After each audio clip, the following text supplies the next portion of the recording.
I'm David Holzman. I was born in Oceanside, New York. I grew up in Brooklyn, New York, and I'm a teacher in Simsbury, Connecticut and Central Connecticut State University. Most favorite things to do for me was to go to the museums. A lot of the work I looked at that I was just referring to in the museums is anonymous. Indigenous work from different cultures like Oceania, Africa, Asian cultures. You don't, a lot of those artworks aren't identified with specific artists. But then when I was in my teenage years and my college years, I became very interested in German Expressionism. Picasso was always a great favorite of mine.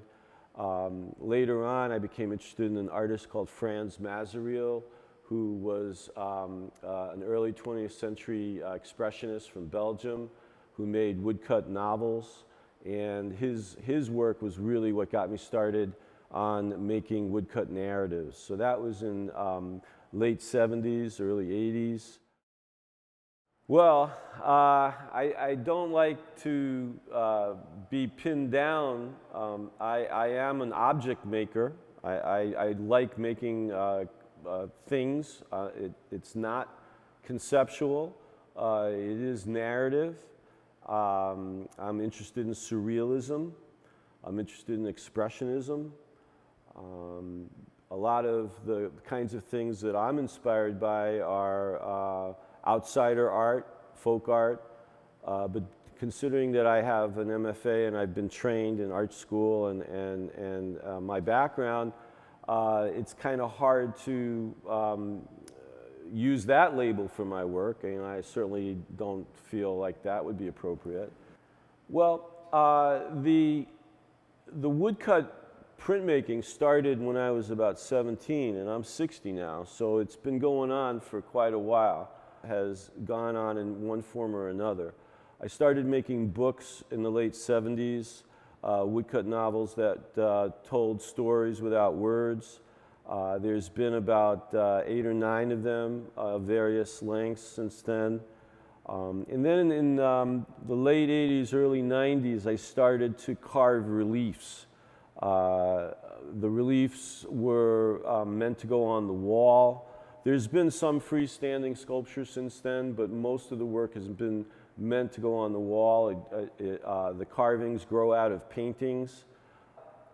I think that there's certain pieces that appeal to me for one reason or another. A certain part of it might be effective. I especially like the guitar shape. I mean, when you're looking at these pieces here, you can see that one of my great inspirations is guitars. The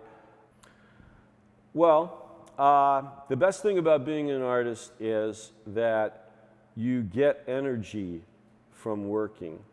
So a work of art is it's almost like a dynamo. It's an energy emitting object, and if you're sensitive to.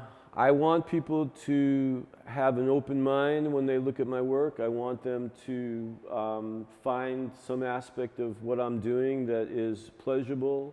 I don't want them to be afraid of having their own interpretation, like I said. I think there's a spirit of fun in my work that it's serious, but it's not serious. It's supposed to be playful. The work comes out of a playful approach. Most of the work in wood carving and most of the three-dimensional work, it comes out of scribbling. And I scribble in a variety of ways. Sometimes I scribble with a pencil. Sometimes I scribble with a computer. And so it comes out of play. So when you look at the work, I want it to be playful.